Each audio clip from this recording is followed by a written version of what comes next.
The City of Rockville wants you to be safe on your commute in light of a recent survey identifying Rockville intersections with a high number of vehicle crashes involving pedestrians and bicycles. We studied all of our data back since 2004, talking about car crashes involving cars and bicycles and pedestrians. So we have 8 intersections that have had more than 6 crashes in the last 10 years. 6 of those are along Rockville Pike. 2 of them are above the metro station, 1 at Park Road, and then a few down at Edmonston. Edmonston's actually the location with the most crashes, with 18 in the last 10 years, which is a lot. The other 2 are actually Veers Mill and Atlantic, and then the intersection we're at right now is Maryland and East Middle. That has about 10 crashes in the last year, all pedestrians trying to cross the street.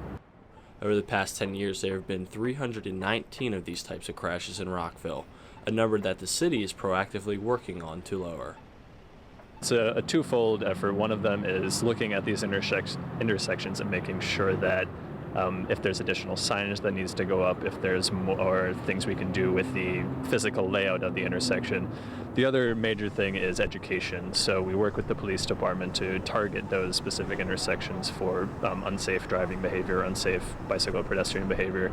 The other one is doing things like going out to neighborhoods and doing interviews and things in Rockville reports to make sure people know what they should be doing to be safe out there.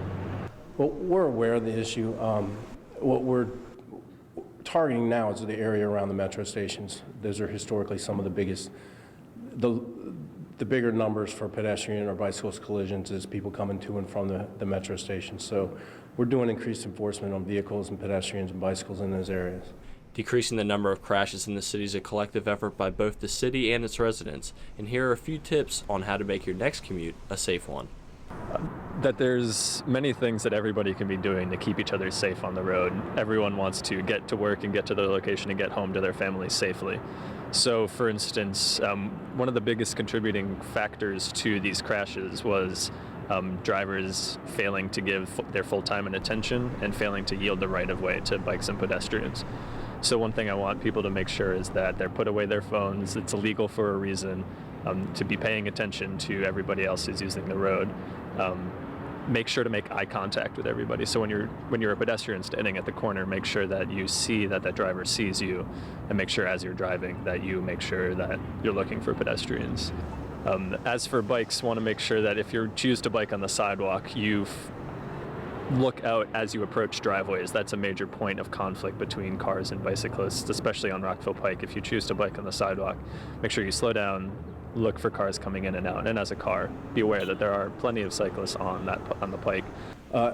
Like I said, common sense is the biggest thing. If you're a pedestrian and it's dark out, have a light, wear light clothing, reflective clothing. If you're wearing dark, it's hard for a vehicle to see you. So just be as visible as possible. You can read more about the city's effort to decrease these crashes in the February edition of Rockville Reports, or view more tips about pedestrian safety on the city's website.